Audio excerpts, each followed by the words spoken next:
their concern is that what if my child picks up something which is not socially compliant, like some behavior which is not so socially acceptable from other kids? Yep. And should I join this program, Yep. or I just?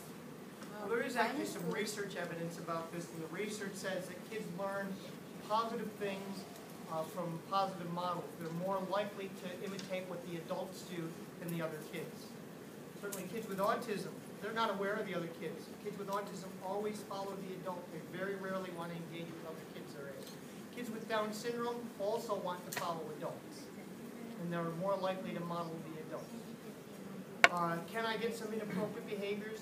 Maybe, but they're usually easy to fix with the kid and simply say we don't do that. The other thing, if you've got inappropriate behaviors by some of the kids with autism, for example, we have to be working on emotional regulation. And so what we do is the kids with Down syndrome see that. In fact, a lot of our kids with Down syndrome, if they see somebody having a tantrum, they know enough to stay away, but they're the first ones to go over and say, it'll be okay. So we don't have a problem with that. We do every now and then get some families who worry about that. So one of the things they say, if there's nobody who talks in my child's room, I'm worried that he won't get that modeling that he needs to learn to speak. And we say, well, first of all, in every classroom there's 6 to 9 children. There's a teacher and a teacher assistant. They have to speak. So there's models there already. The other thing is that throughout the day they go to other activities where there's other children and they do speak as well. We do try and make sure there's at least 1 or 2 children in every classroom who does speak. But we don't have that difficulty. I don't think we've ever had a child who's learned inappropriate behavior from another child. So I can understand families asking that, and I don't know how you convince them, but it's not really. It's a myth.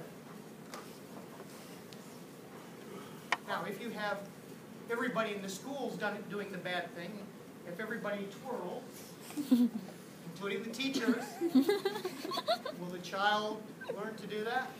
Yeah. Okay. But if it's only one kid, probably not. So we have a child here who has Down syndrome and autism, and he does some different things than the other kids. The other kids weren't doing that.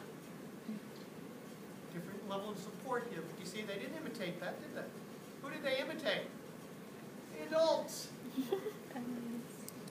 And the people who communicate with them what they want.